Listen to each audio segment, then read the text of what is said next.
que este proyecto está formidable. Estoy muy entusiasmado de apoyar en lo que pueda. Efectivamente, el surf y la arqueología son las dos cosas que yo considero definen mi identidad. Ahí yo descubrí que el surf no simplemente es un deporte, sino que es una forma de vida. Algo que me encantó y que me agarró del surf es que es un deporte que no necesita, lo único que necesitas es una tabla, ¿verdad? Ni siquiera salvatabla, porque a veces no había salvatabla, nos metíamos sin salvatabla, pero lo único que necesitas una tabla y una calzoneta. Y en el mar todos somos iguales, ¿verdad? Ahí no habían diferencias económicas, no habían diferencias sociales, no habían diferencias políticas, nada. Bienvenidos nuevamente a otra sesión más de Surfers United en Te Conecto a tu canal. Esta noche tenemos un invitado de lujo, un surfer de 40 años, arqueólogo además de profesión, un amigo a quien tengo el gusto de conocer desde hace muchísimos años y que estoy convencido, más bien, no es que creo que, podemos tener esta noche una plática, una conversación abierta, y va a trasladarnos él una cantidad de experiencias que yo creo que son invaluables. Como siempre, inicio dando nuestra visión sobre el canal. El canal dice Creativos al Frente. Como ustedes saben, soy experto en comunicaciones y mercadeo. Durante más de 2 décadas, 3 décadas, estuve en la industria publicitaria. Siempre estuvimos detrás de las cámaras y siempre estuvimos, digamos, circunscritos y bloqueados y controlados, enfocados en lo que el cliente deseaba. Hoy, de manera abierta, nosotros nos ponemos frente a las cámaras y tratamos de trasladarle al mundo los contenidos desde nuestra perspectiva, con menos restricciones y con un nivel de libertad más amplio, como nosotros creemos debe ser. Buenas noches, Roberto Gallardo, un surfeador, como dije, y arqueólogo de mucha experiencia. Va a tener un tiempo para introducirse él mismo y posteriormente comenzamos con las preguntas iniciales, con las 3 preguntas que son básicas en todas nuestras intervenciones y que van a permitirle a él desarrollar todos los contenidos desde su punto de vista. Bienvenido, Roberto. Muchas gracias, Ernesto. Es un gustazo estar aquí contigo, con la gente que nos está viendo. Gracias por esa introducción. La verdad que este proyecto está formidable. Estoy muy entusiasmado de apoyar en lo que pueda, ¿verdad? Y efectivamente, el surf y la arqueología son las dos cosas que yo considero definen mi identidad, ¿verdad? Pues yo empecé a surfear ya hace rato, allá como por 1979 empecé a surfear. Y aunque no surfeo tanto todavía, tanto como quisiera, pero de vez en cuando me doy mis zafadas, ¿verdad? A darme las olas ahí a la Bocana o al Sunsal. Y luego, pues, otra parte de mi identidad es la arqueología. Soy arqueólogo. También ya tengo casi 30 años de trabajar en arqueología. He trabajado principalmente en el Museo Nacional de Antropología y trabajo actualmente en el David J. Guzmán, ¿verdad? Así es que para mí la arqueología y el surf son mi vida prácticamente, ¿verdad? Y la dificultad es mantener el balance entre los dos, pero es posible. Claro. Bueno, la primera pregunta es sencilla, fíjate. Es la misma pregunta que hice a nuestro mutuo amigo Atilio García Prieto. La pregunta es, ¿cómo llega Roberto Gallardo al surf? ¿Y qué significó para él como forma de vida? Porque es una forma de vida, inclusive con un misticismo. Tal vez no está escrito, pero es un misticismo que tú puedes. Yo viví cerca de la comunidad, eso también lo dije cuando estuve con Atilio, estuve cerca de la comunidad, nunca fui surfista, pero por razones de muchos conocidos estuve cerca del estamento de surfistas y pude notar, es obvio que hay un misticismo detrás del surf.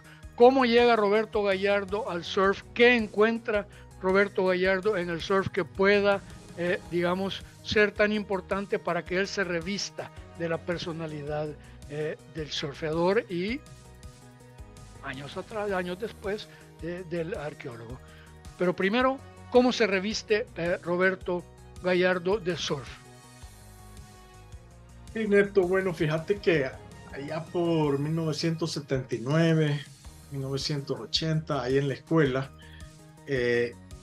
llegaban los amigos que surfeaban, que eran mayores que yo, claro, ¿verdad? El Chico Alcalá, el Joey Rodríguez, el Bicho Rodríguez también, y se reunían ahí en los pasillos a ver las revistas de surf, ahí en la escuela, ¿verdad? Y yo veía que bien entusiasmados, veían las revistas, y me llamó la atención, ¿verdad? Y llegué y les pregunté, ay, mira, el surf, y aquí se puede surfear, y el Sunsal es el lugar. Y noté esa emoción, ese entusiasmo, ¿verdad? De los surfers. Y bueno, les dije, quiero probar, ¿verdad? Lo que me preguntaron, ¿tenés carro? Sí, tengo carro. Bueno, llévanos, vamos el sábado, ¿verdad? Y así fue como empecé a surfear. Empezamos, ese fue el grupo de surfers, básicamente. Y empezamos en el Sunsal, ¿verdad? Llegamos al Sunsal y era interesante, esos tiempos eran interesantes porque 1979, 1980, como bien has mencionado, era el inicio de la guerra civil aquí en El Salvador. Entonces vimos, yo logré ver los últimos extranjeros que vivían ahí en la costa, en el Sunsal principalmente, porque en los años 70 había una comunidad de surfers extranjeros bastante grande, ¿verdad? Y en el 79 empezaba la guerra civil y cuando empezamos a surfear, pues vimos que todavía estaban esos extranjeros, pero se empezaban a ir, empezaban a dejar el país, ¿verdad? Ya para 1980, ya prácticamente 1981 ya solo éramos nosotros, ¿verdad? Habían unos locales, muy pocos. Fíjate que en esos tiempos eran pocos los locales. En el Sunsal no había prácticamente. En la Punta sí, en la Libertad sí habían locales, pero en esos tiempos era difícil conseguir una tabla. Y prácticamente la mayoría de surfers éramos de San Salvador. Y pues ahí empezamos. Prácticamente surfeamos todos los años 80, ¿verdad? De los surfers de esa época, pues estaba, como había mencionado, Bicho Rodríguez, Juan Carlos Rodríguez, Juan José Rodríguez, Chico Alcalá, que en paz descanse.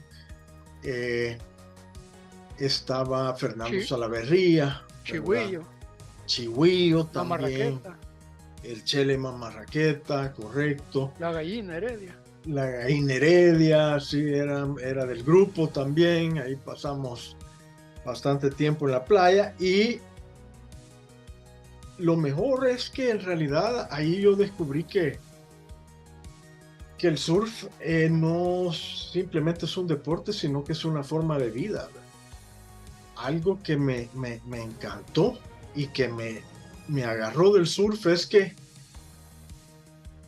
es un deporte que lo único que necesitas es una tabla, ¿verdad? Ni siquiera salvatabla, porque a veces no había salvatabla, nos metíamos sin salvatabla, pero lo único que necesitas una tabla y una calzoneta. Y en el mar todos somos iguales, ¿verdad? Ahí no habían diferencias económicas, no habían diferencias sociales, no habían diferencias políticas, nada. Entonces, para mí eso fue eso fue una forma de vida muy, muy, muy satisfactoria, muy alegre, muy, pues, sí pasé, ¿verdad? Y pasaba la mayor cantidad de tiempo posible surfeando en esa época. Y pues ahí vimos llegar nuevas generaciones en los 80s. Los 80s no llegaron, a finales de los 80s sí empezaron a llegar cipotes que surfeaban muy bien. En los 90s sí ya llegaron más jóvenes, ¿verdad? Ya surfeaba más gente. Y bueno, y actualmente que es el deporte por excelencia, ¿verdad? Y la cantidad de surfers que llegan es increíble. Yo nunca me imaginé, mira, habían veces tipo 86, en los 80s, 86, 85, llegábamos al Sunsal un domingo a las 7 de la mañana y no había nadie surfeando con olas perfectas de 6 pies, 6, 7 pies, no había nadie. Y solo nosotros, ¿verdad? Al rato llegaba 1 o 2 personas y así pasaba todo el día.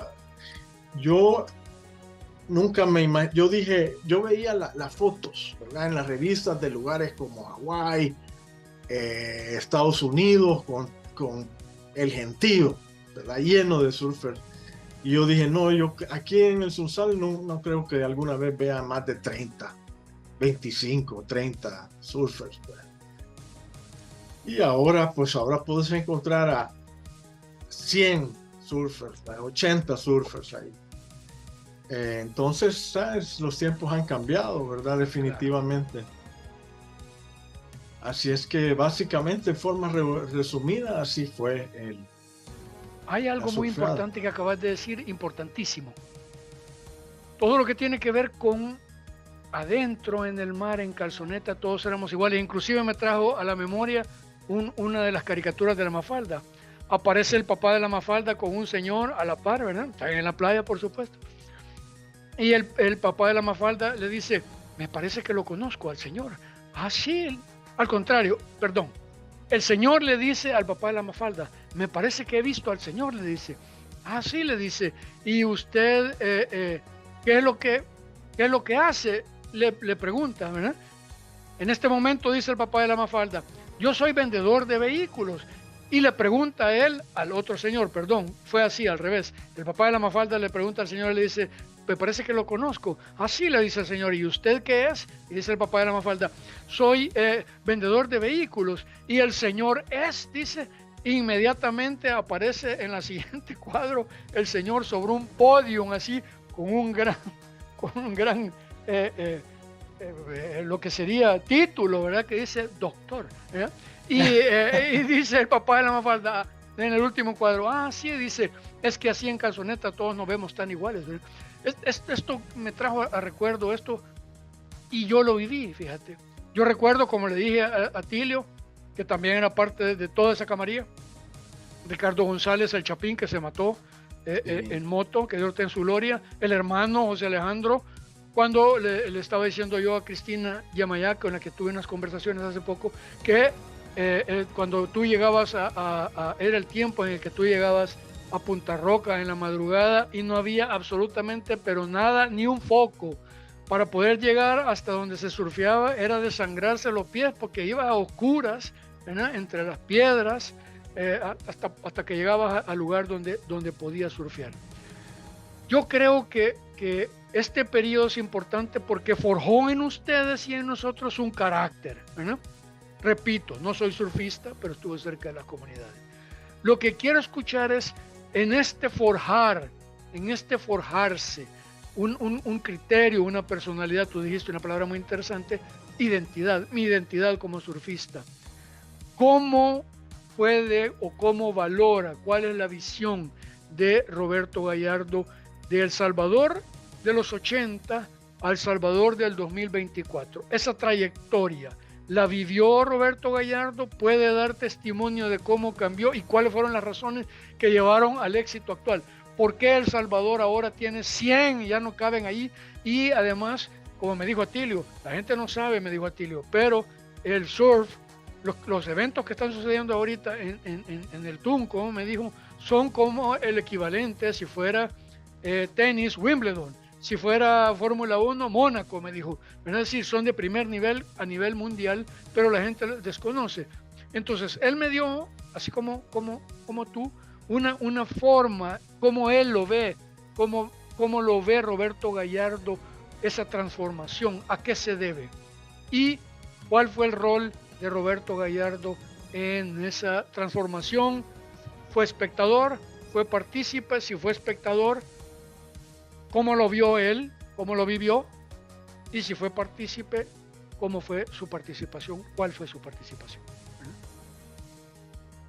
Sí, Neto. Bueno, la verdad es que efectivamente vi los cambios. Pues yo pasé mucho tiempo ahí, principalmente en el Tunco, ¿verdad? Yo vi los cambios desde el 79, durante los 80, los 90, hasta el 2024. Y es interesante porque volviendo a lo que estábamos platicando anteriormente, fíjate que cuando empecé a llegar, en el Tunco no había ningún lugar donde quedarse. O sea, nosotros nos quedábamos en la curva, ahí donde la niña Noy, que por cierto todavía está esa casita, que no la ha querido vender la señora, ahí en la curva del Sunsal, ahí nos quedábamos. Esto te estoy hablando de 1980, ¿verdad? 81, hasta que nos dijeron, miren, ahí en el Tunco está donde está la Juanita con el esposo y ahí venden ostras y mariscos. Y fue así como empezamos a llegar al Tunco y nos quedábamos ahí donde la Juana, ¿verdad? Y en esa época solo estaba Luisón, Luis Delgado y la Juanita. Eran los únicos dos negocios en todo el Tunco. Así es que efectivamente he visto los cambios, los he vivido. Sin embargo, ¿qué tanto tuve que ver yo en esos cambios? Nada. Yo soy un surfer. Yo voy ahí a surfear y en realidad ese es lo que hago, ¿verdad? Sí han sido cambios drásticos, o sea, la cantidad de turistas y de surfers que están llegando actualmente, ahora en el 2024, es mucho más grande que en los años 70. Y en los años 70 efectivamente había una comunidad pues grande, pero nunca como ahora. Fíjate que nosotros en los años 80 fuimos a Costa Rica, íbamos a surfear a Costa Rica algo seguido, fuimos unas 5 o 6 veces a Costa Rica. Y era interesante porque ahí veíamos cómo se había desarrollado el turismo del surf en Costa Rica. Y efectivamente yo sí estaba seguro que eso iba a pasar en El Salvador. Cuando no hubiera guerra, El Salvador se iba a desarrollar como Costa Rica. Y efectivamente, así fue. Ahora, me preguntas, ¿qué es lo que ha generado todos estos cambios? Son las olas. Son las olas que hay aquí, o sea, claro. Son la calidad de olas, ¿verdad? Porque si no hubieran olas, nada de esto pasara. Entonces, en realidad es ese regalo de la naturaleza, ese factor tan importante que mucha gente lo olvida. Pero si no estuvieran la Bocana, si no estuviera el Sunsal, si no estuvieran las olas de Punta Roca, las olas del Zonte, no tuviéramos nada. Así es que esa es la razón por la cual existe todo lo que existe actualmente en la costa. Sin embargo, fíjate que yo creo que el rol de ustedes es tremendamente importante, porque sí es cierto que existen las olas, pero las olas sin surfeadoras, aquí digamos que creo que es una interacción, ¿verdad? Si no hubiese habido una comunidad llámese incipiente, llámese como tú la quieras llamar, porque yo recuerdo haber estado en aquellos momentos en que tú llegabas al Zonte de la madrugada y no había nadie, ¿verdad? Solita y, en fin, todo el periodo de la guerra de los 80. Pero he visto la evolución. Yo, al igual que tú, pues he sido únicamente un espectador. No le he dado, digamos, el seguimiento porque hubo un momento en que hay una, digamos, escisión, hay una separación entre mi persona y la comunidad porque me dediqué a estudiar y entré, digamos, a otro mundo, el mundo publicitario, que entonces abandoné, digamos, toda esa forma de vida y me dediqué a otra cosa.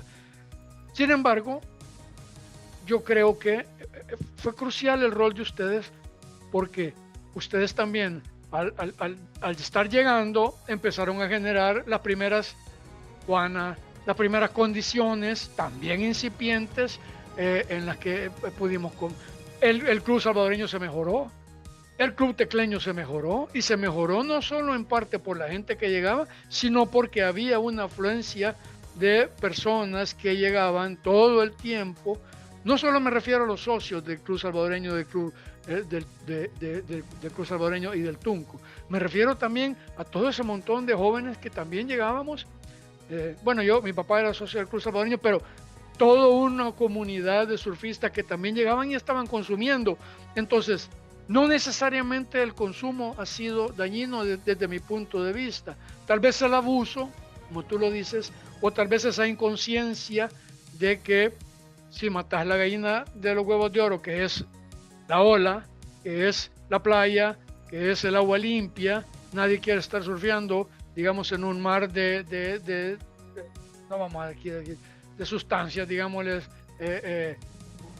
oleaginosas, ¿verdad? Aceites y de cocina y etcétera, todos los residuos orgánicos que puedan haber e industriales. Nadie quiere surfear en esas circunstancias, pero también esta forma de vida, más temprano que tarde, si se iba a desarrollar, como tú decís, se dio en Costa Rica, tenía que venir los hoteles, tenían que venir los restaurantes, tenían que venir las plantas de aguas residuales, tenían que venir con él toda esa estructura para que hubiera desarrollo, generar empleo, generar crecimiento económico, que lo produce. El surf es una industria de miles de millones de dólares en Estados Unidos y en otros lugares, Australia, Portugal. Entonces, es cierto, nosotros somos espectadores, pero desde el punto de vista de espectador, ¿qué es lo que más te impactó de este proceso de transformación? Aparte de lo que tú ya dijiste, que es lógicamente hay un impacto en en el medio ambiente, pero puede ser rescatable, no puede ser rescatable, qué es lo que hay que hacer, cuáles han sido esos abusos, qué se puede hacer y desde tu punto de vista como partícipe, como hombre que lo vivió y que lo vio, ¿qué hubieras hecho tú? ¿Qué es lo que tú hubieras cambiado? ¿Qué es lo que tú hubieras hecho mejor? ¿No? Si es que se ha hecho algo malo. Esa sí es una pregunta difícil. Sí, y efectivamente, como decís, claro, nosotros pues estuvimos ahí, tuvimos que ver con todos los cambios, ¿verdad? Fuimos prácticamente, vaya, por ejemplo, en el caso de la Bocana, fíjate que la Bocana se surfeaba por extranjeros en los años 70, pero allá por 1981 llegamos a surfear al Sonsal y ya nadie lo surfeaba, ya se habían ido todos los extranjeros y la Bocana nadie la surfeaba. Y estábamos con un par de amigos, con Yogi, con el Bicho y con Mon Rodríguez, se me ha olvidado. Y yo vi la Bocana, vi la izquierda que estaba quebrando y estaba buenísima y le pregunté, mira Mon, ¿y ahí por qué nadie surfea? No, es que ahí antes surfeaban los gringos, me dijo, pero ahora nadie. Mira, pero se ve bueno, deberíamos de probar. Bueno, sí, nos metimos al Sonsal y como la semana empezamos a surfear en la Bocana, ¿verdad? Y ahora pues la Bocana es el lugar donde hacen los campeonatos mundiales. Entonces, sí, efectivamente. Mira, el cambio más grande desde mi punto de vista es la cantidad de surfers. Eso es a mí, en lo personal, es lo que ha afectado más surfear. O sea, la cantidad de surfers, no en la tierra, no en los hoteles, eso está excelente, ¿verdad? Porque genera empleo, genera ingresos, pero la cantidad de surfers en las olas, eso sí siento que ha afectado el surf, porque ya no es lo mismo. O sea, no surfeas también más a esta edad, no surfeas, no agarras tantas olas como cuando solo estás vos y tus amigos, ¿verdad? Así es que yo creo que ese ha sido el cambio que más se ha sentido para los surfers, ¿verdad? Estoy hablando de los surfers porque aquí hay que distinguir algo y hay que separar algo. Está la gente que no surfea y está la gente que surfea. Ok, pero permíteme, quiero ver si te puedo comprender. Hay un momento en que ustedes descubren la bocana. Tú me decís que ya habías tenido una visión, una visualización, estando en Costa Rica, digamos, te viste iluminado y supiste que en algún momento este desarrollo iba a venir a El Salvador. Es decir, si esto era algo inevitable y si esto era algo, ¿cuál es tu visión acerca de esto? Porque, digamos, no quisiera entrar en una contradicción aquí, ¿verdad? Acerca del dinero, el desarrollo, el progreso. ¿Cuál es tu visión en esto para que quede sentado claramente la visión de Roberto Gallardo sobre este periodo, ¿verdad? Sí, sí, efectivamente, nosotros fuimos prácticamente la primera generación de salvadoreños que surfeamos la bocana. Y sí, pues, el desarrollo que ha venido desde esa época, el desarrollo que tenemos ahora, ha traído mucho beneficio a las comunidades costeras, en realidad. Sin duda ha elevado el nivel de vida de la gente local, ¿verdad? Ha traído mucho beneficio. Yo he visto, bueno, en los años 80 yo he visto cómo cipotes locales en esa época ahora son grandes empresarios, ¿verdad? Es un buen ejemplo de cómo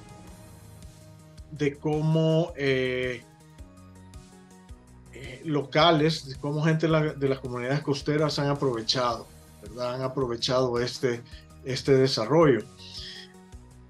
En lo personal, bueno, Charles Darwin dice, ¿verdad? La sobrevivencia consiste en adaptarse a los cambios. El que no se adapta a los cambios no sobrevive, ¿verdad? Y en ese sentido, pues los cambios tenían que venir. Y ahora pues se ha promovido bastante, mucho más que anteriormente el surf. Y el desarrollo pues ha llegado. Yo creo que sí es importante hacer énfasis que sea un desarrollo sostenible, ¿verdad? Con la naturaleza. Porque como en todas partes del mundo, el desarrollo turístico, ¿verdad? El desarrollo industrial, sí es necesario que venga con la sostenibilidad necesaria, porque ese problema pues sí ha surgido, ¿verdad? En las playas. En el caso del Tunco específicamente, como mencionaba, ¿verdad? Ahora es necesario construir plantas de tratamiento de aguas residuales, hay que tener más campañas de limpieza, etcétera. Pero de forma general, de forma resumida, sí, los cambios han sido de beneficio para la mayoría de la gente, ¿verdad? Esa es mi opinión.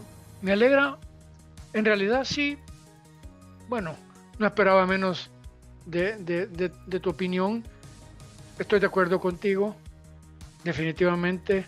Out of control, es decir, sin controles, una industrialización de la zona, un desarrollo desmedido, no solo va a acabar con la esto lo subrayamos porque ya lo dijimos anteriormente, pero vamos a subrayar, ¿verdad? Ahí el producto estrella es el mar y todo el ecosistema que comprende las bocanas, las salidas, correcto. las entradas, las tortugas, todo lo que conlleva estar en el mar.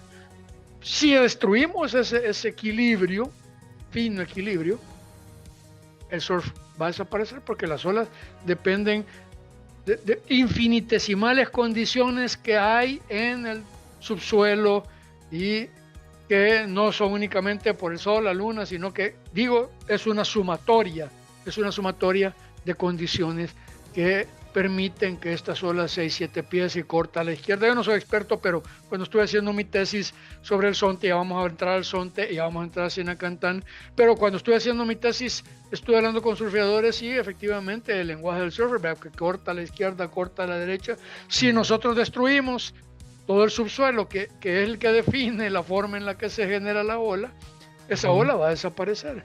Y Así también es desagradable, subrayo otra vez, estar surfeando y ver sustancias orgánicas, no voy a entrar en detalles, oleaginosas además, ¿verdad? De cocina, eso no puede ser porque genera malos olores y una sensación de estar rodeado por algo que no es natural.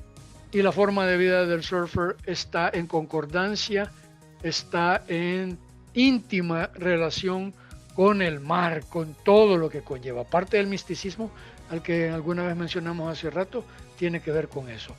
Así Robert, es. pegando un salto cualitativo, vamos ahora a algo que digamos, te comprende, te vincula. Vámonos al Zonte. Sabemos que encima del Zonte, en Tamanique, hay una área, digamos, que no corresponde necesariamente al mar porque no tiene directamente que ver con el mar, pero sí tiene que ver directamente con ese desarrollo sostenible, con la oferta y la demanda y con otras condiciones que podrían construirse de manera paralela, desde mi punto de vista, que podrían ayudar al mercado del surfer. El surfer no es una persona ignorante. Hoy en día mi hermano hace surfing y body surfing. Estamos hablando de un doctor en ingeniería, tú eres un experto en arqueología. Estamos hablando de un doctor en ingeniería química. No es alguien que viene con 3 pesos en la bolsa, ¿verdad? Entonces, podría ser interesante desde tu punto de vista de arqueólogo desarrollar esa área en un sentido sostenible. Desarrollar esa área, ¿cómo lo visualizarías tú? Y ¿cómo lo conectarías con el surf para que entremos específicamente en ese tema? Fusión, surfing, arqueología. ¿Cómo lo harías tú? Y nárranos un poco de Sinacantán para que la gente pueda saber todo lo que me mandaste, las batallas, todo esto que podría ser más que interesante en la oferta para los surfers y para los turistas que no surfean también, ¿verdad? Sí, fíjate, Neto, que de plano ahí en la cordillera del Bálsamo hay varios sitios arqueológicos, hay muchos sitios arqueológicos y algunos de estos sitios son muy interesantes, muy bonitos de visitar, tienen un gran potencial turístico.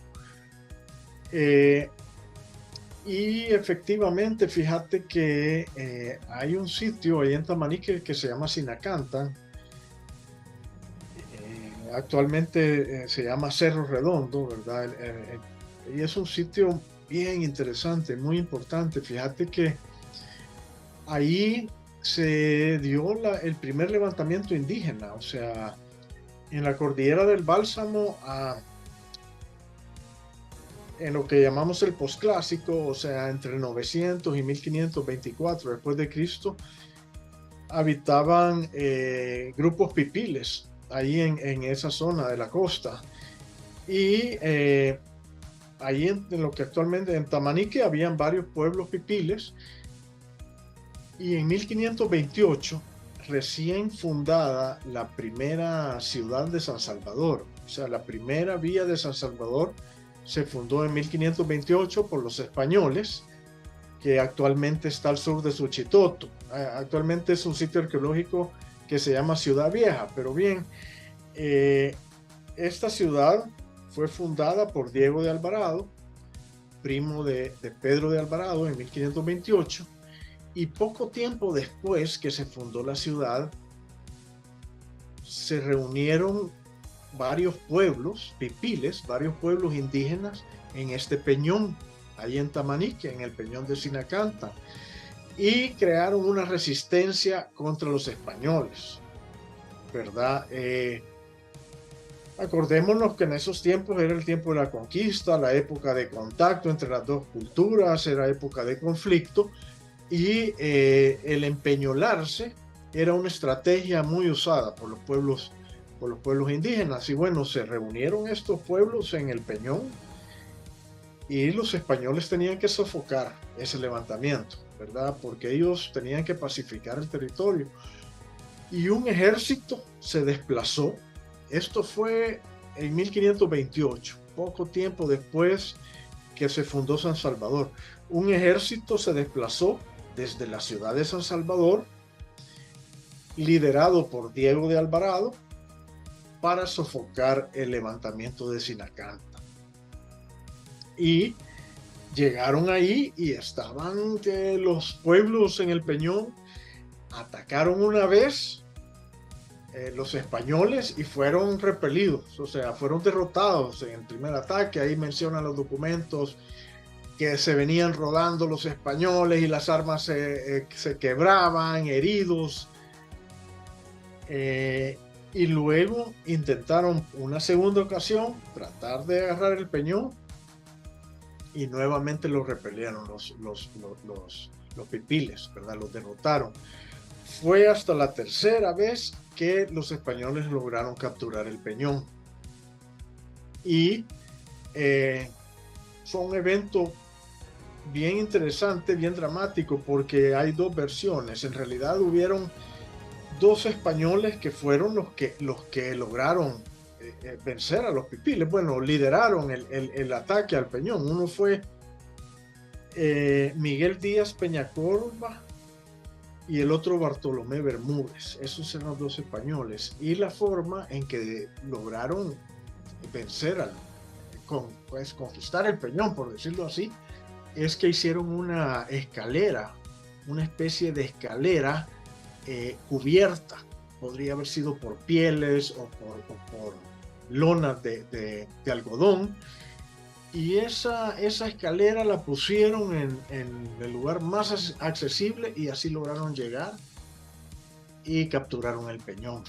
Esa es una versión, y la otra versión es que llegaron con armas secretas, dijeron que iban a platicar con uno de los señores que estaban ahí, indígenas, y cuando subieron al Peñón sacaron las armas y mataron a todos los indígenas que estaban en el Peñón. Entonces, el sitio ahí está. Fíjate que ese sitio no había sido descubierto.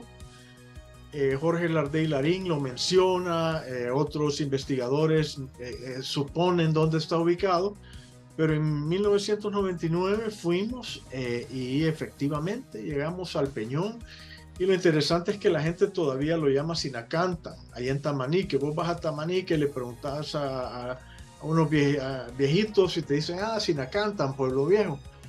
Fuimos a Sinacantan y efectivamente, fíjate, ahí hay pirámides, ahí está el Peñón donde fue la batalla, y es un sitio bien bonito. Hay una vista bien bonita desde arriba. Entonces ese lugar es muy interesante, muy importante. Fácilmente pudiera ser accesible a los surfers, ¿verdad? Acordate que hay temporadas que no hay olas, en enero, en febrero, que no se puede surfear, y ahí sería un lugar ideal para visitar. Hasta allá lo vi, fíjate, diseñado. Sí, se podrían hacer animaciones sobre las batallas, cómo se generaron. Sí. De acuerdo al documento que me enviaste, está muy bien documentado, valga la redundancia, y podrían hacer animaciones para que la gente se forme una idea de las batallas que se llevaron a cabo ahí, cuántas personas participaron, cómo era en aquella época. Creo que esto sería un plus, porque se podría ver a El Salvador ahora, digamos, en una dimensión más integral, no solo únicamente como un país que ofrece surf, sino como otros mercados mesoamericanos digamos México, que tiene también esa posibilidad de integrar otras ofertas turísticas con sus sitios turísticos precolombinos emblemáticos, ¿verdad? Sí. Creo que esto sería interesante, sería positivo, pero realmente hasta ahorita pues no ha habido quien se interese en llevar a cabo una inversión de de esa naturaleza que no puede ser 50 centavos, pues tiene que ser algo estético, muy bien hecho, que no sea como, no soy experto, pero tengo entendido que, digamos, en el Tazumare tiraron concreto, cosa que nunca debió haber sido. Tú me dirás, porque tú sí eres el experto, pero he escuchado en más de opinión que en algún momento a Tazumare le tiraron concreto y eso no debe haber sido nunca, porque eso no es natural. Eh, cómo lo visualizarías tú? ¿Cómo visualizarías ahí un parque que conectara? Y si realmente esto está, porque yo desconozco, encima del Zonte o está más a la izquierda, más a la derecha, ¿dónde está? Desde el punto de vista, teniendo el Zonte atrás, hacia dónde está ubicado? Fíjate que Sinacantan, está, Sinacantan está ubicado, Sinacantan, perdón. Sinacantan, sí, Sinacantan significa el lugar de murciélagos en náhuatl, ¿verdad? Sinacantan. Y Tamanique en náhuatl significa cerro capturado, o el cerro capturado. Entonces, es evidente que Tamanique fue fundado después de la batalla de Sinacantan, ¿verdad? Después que los españoles capturaron el cerro. Entonces se reubicaron y se fundó Tamanique, ¿verdad? Eso es bien interesante también, conocer el origen de Tamanique, del nombre. Y bueno, Sinacantan queda al sur de Tamanique, del pueblo de Tamanique, unos 6 kilómetros al sur, queda más al este del Zonte. O sea, no queda exactamente al norte, en las montañas, cerca, queda más cerca del Tunco. Sinacantan queda más cerca del Tunco que del Zonte, ¿verdad? Okay. Ahora, Neto, fíjate que ahí cerca del Zonte hay otro sitio arqueológico que se llama El Panteoncito, que está dentro de una cooperativa y ese sitio lo han restaurado. O sea, las pirámides, como bien mencionaste, se restauraron con los materiales originales y puede ser visitado. Lo que pasa es que no se ha promovido mucho y la gente no lo conoce todavía, pero ahí hay otro sitio arqueológico también. Ah, fíjate que es interesante. Eso sí no sabía. Me hablaron de Sinacantan, pero no me hablaron del Panteoncito. Y Sí, desde mi punto de vista, porque esta es una estrategia, una visión estratégica integral. ¿Qué tipo de país estamos vendiendo al mundo? ¿Cómo queremos ser vistos? ¿Cómo queremos ser apreciados? La oferta turística no puede excluir a la cultura ni a nuestra identidad. México no vende una identidad australiana, no vende una identidad suiza, ¿verdad? Vende un modelo de mercadeo mexicano. Por supuesto que hay abusos en Cancún, ni lo dudo, en Acapulco, ni lo dudo, ¿verdad? Pero sí, nosotros no necesariamente tendríamos que seguir esos modelos, podríamos crear un modelo. La facilidad de que el salvadoreño territorialmente es más pequeño, en nuestra pequeña lógica, tal vez mejor administrable, digamos de esta manera, y los sitios son más cercanos, no hay unas distancias, 6 kilómetros prácticamente en esos lugares no es nada, ¿verdad? así es. Entonces, podríamos construir circuitos allí que fueran interesantes para la gente y que el surfeador en 20, 25 minutos se pone al área, conoce en una cuestión que se requeriría y desde tu punto de vista como arqueólogo, por eso te preguntaba cómo visualizas ese parque y cuánto crees tú que sería a ojo de buen cubero una inversión para que esto, digamos, fuera plausible, ser mercadeable como una marca, como un sitio, digamos, ya mejor estructurado como San Andrés, ¿verdad? Sí, fíjate que el sitio sería visitado, definitivamente. Llegaría mucha gente a verlo. Te lo digo porque bastantes turistas desde el Tunco, desde el Zonte, visitan el Tazumal, que queda a 1 hora y ficha, visitan Joya de Serén, visitan San Andrés, saliendo desde el Zonte, ¿verdad? O el Tunco. Y Sinacantán, ese sitio está muy cerca. Hay lugares que son muy visitados como las cascadas de Tamanique, por ejemplo. Ahí llegan turistas prácticamente todos los días. Y Sinacantán fuera muy visitado, no solamente por la importancia, sino porque es un lugar muy bonito. ¿Qué se pudiera hacer ahí? Bueno, tantas cosas que se pudieran hacer. Se pudiera, ya sea la municipalidad, la alcaldía, el gobierno o aún los propietarios privados pudieran crear un sitio, porque es posible que en un terreno privado donde hay un sitio se crea un parque arqueológico. Se establece esa área, ¿verdad? Para visitas, se construye alguna infraestructura, ¿verdad? Baños o algo para bienestar de los visitantes, se capacitan guías locales y básicamente, bueno, y se pudiera restaurar algunas pirámides. Mira, ahí hay por lo menos 30 pirámides pequeñas en el sitio. O sea, desde el Peñón hay mesetas en las montañas, aprovecharon las planicies sobre las mesetas y ahí están construidas las pirámides, que son pequeñas, son pirámides como de 2 a 4 metros de altura, pero fácilmente se puede hacer una excavación, se pueden restaurar y se visitan, ¿verdad? Y definitivamente llegaría mucha gente ahí al sitio, a ese parque. Sería un parque arqueológico. Yo creo que, como desde mi punto de vista, yo soy experto en comunicaciones y mercadeo, no soy experto en arqueología, pero soy profundamente patriota, enamorado de El Salvador. Tú sabes que yo jamás me fui de aquí, estuve un año en Alemania y estuve otro año en Estados Unidos, muy joven. El resto del tiempo, al igual que tú, la pasé aquí, por amor a El Salvador, por amor a la patria. Aunque la patria sea pequeña, como decía el poeta, aunque la patria sea pequeña, uno bonita la ve, uno linda la ve, porque es la suya. Me interesa este punto de Sinacantán y de otros sitios turísticos, porque quiero preguntarte, ¿hay una contradicción entre el salvadoreño y su pasado precolombino? Como arqueólogo, tú has, digamos, sentido que hay como un desdén del salvadoreño por su pasado, o el salvadoreño se identifica con su pasado, se compromete con su pasado, se compenetra como otras naciones del área. Tal vez no porque, como dije, por ser copiones, ¿verdad? Sino porque en realidad hay un profundo sentido de esa identidad.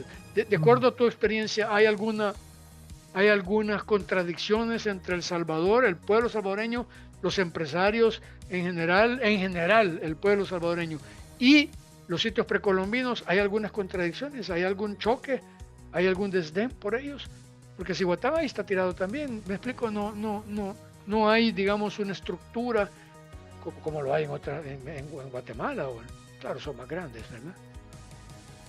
Bueno, fíjate que ahora los parques arqueológicos sí se han reestructurado, se han remodelado algunos y sí se están promoviendo. Ahora, y yendo al punto de tu pregunta, mira, todos tenemos una identidad, ¿verdad? Todos tenemos una identidad.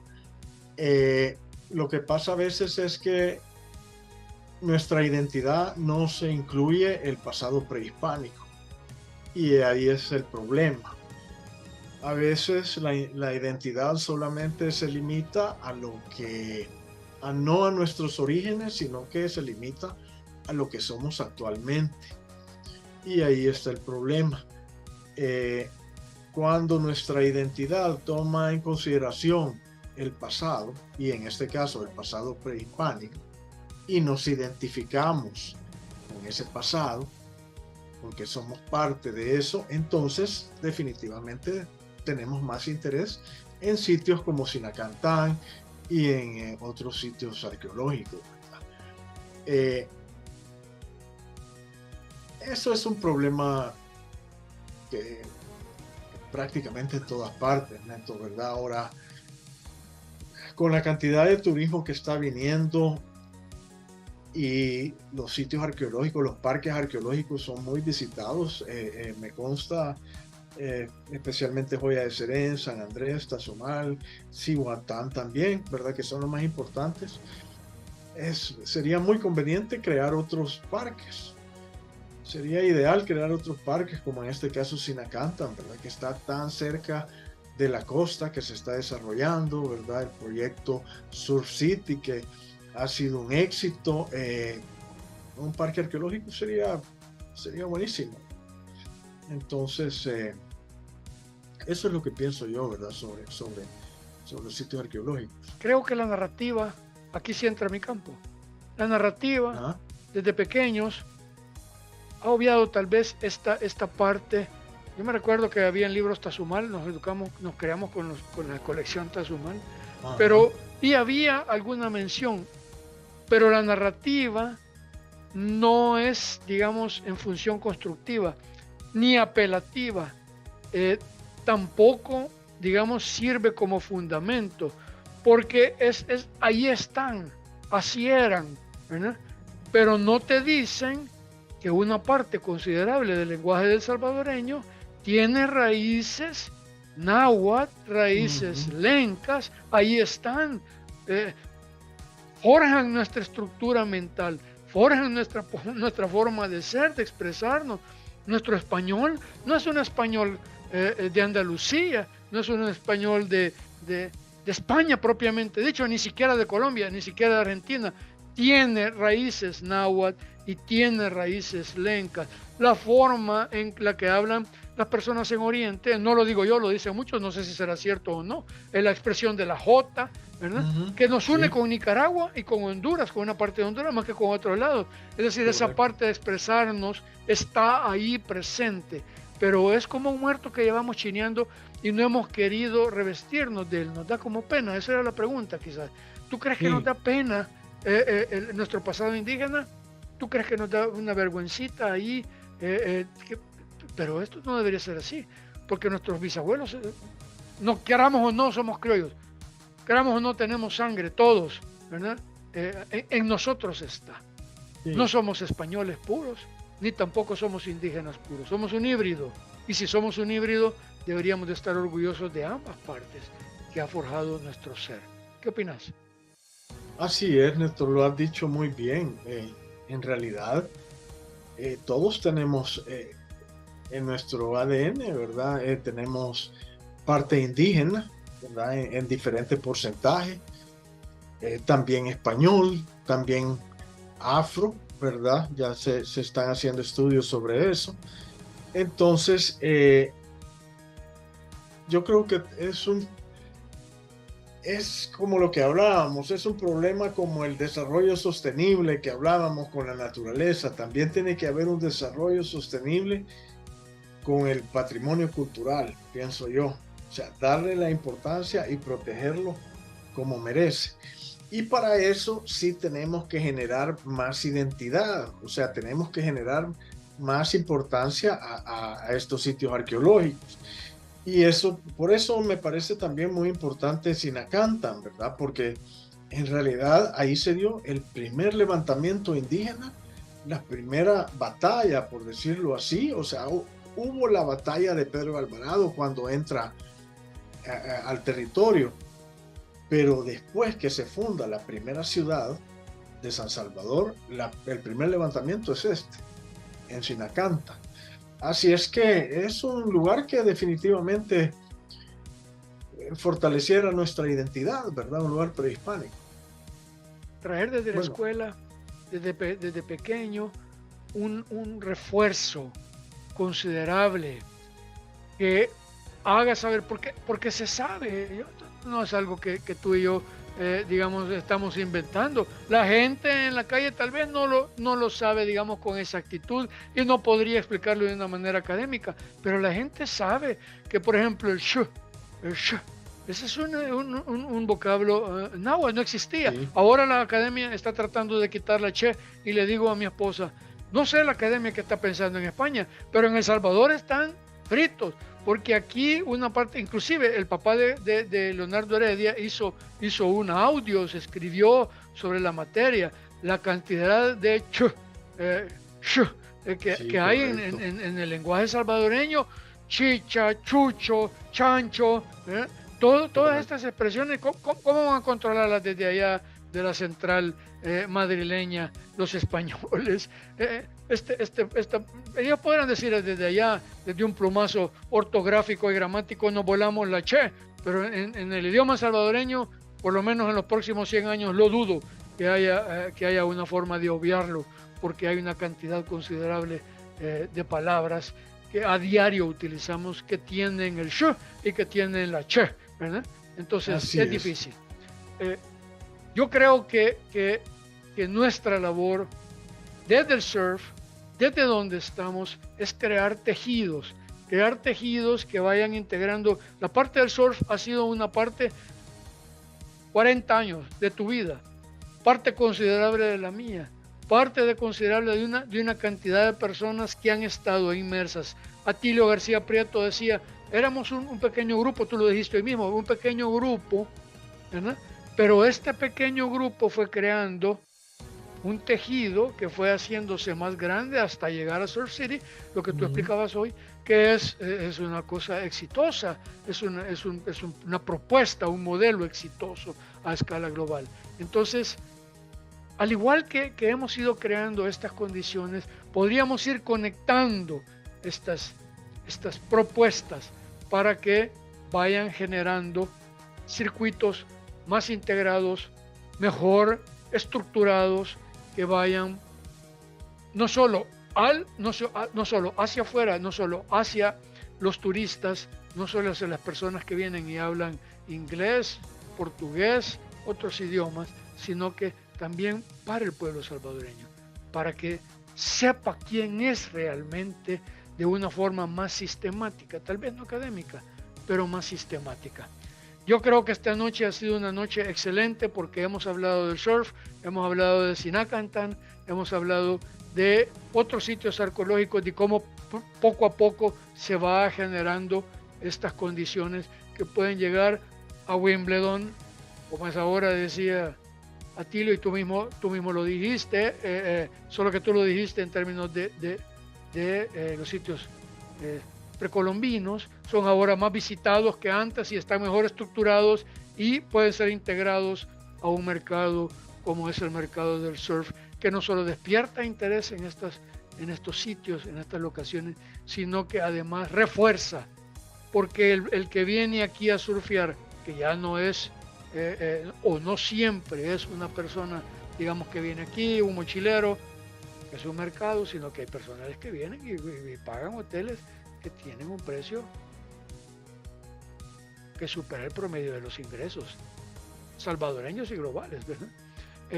Entonces, creo que ellos podrían llevarse una mejor impresión de El Salvador, que fuera borrando o que fuera rediseñando esa percepción que se ha tenido de El Salvador como sin obviar la guerra. La guerra es parte de nuestra historia, los descabezamientos en París son parte de la historia de París, sean malos, sean buenos, fueron parte de su historia. Nuestra guerra civil es parte de nuestra historia.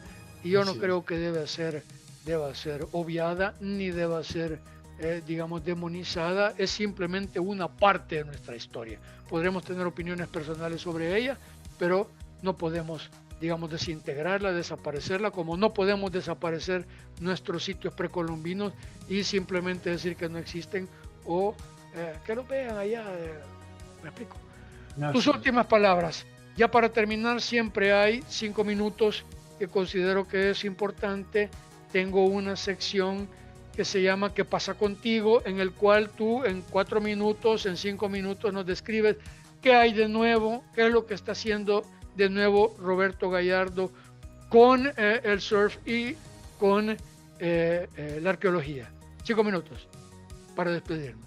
Ok, perfecto. Bueno, gracias nuevamente por la oportunidad, Neto. En lo personal, yo pienso surfear más. Ese es mi objetivo, ¿verdad? Este año cumplo 60 años y lo quiero cumplir surfeando y quiero surfear más porque en realidad para mí el surf ha sido mi vida, ¿verdad? En cuanto a la arqueología, fíjate que como a mí siempre me ha gustado el mar, últimamente estamos en un proyecto de arqueología marítima. Estamos básicamente buscando barcos hundidos, algunos puertos también, y eso es lo que estamos haciendo recientemente, que también son sitios que se pueden incorporar a todo este proyecto, ¿verdad? Este proyecto del desarrollo de la costa. Así es que básicamente eso es lo que estamos haciendo ahora, eso es lo que estoy haciendo yo actualmente. Esos son mis dos objetivos principales. Esa es otra industria interesante, mira, Sí. la arqueología marina, porque generaría buceo, que Ajá, hubo un intento, yo me recuerdo, trabajé en publicidad y mercados de Centroamérica con los Ramos, ajá. Totito, Mejía, el Sapo Mejía y compañía, ¿verdad?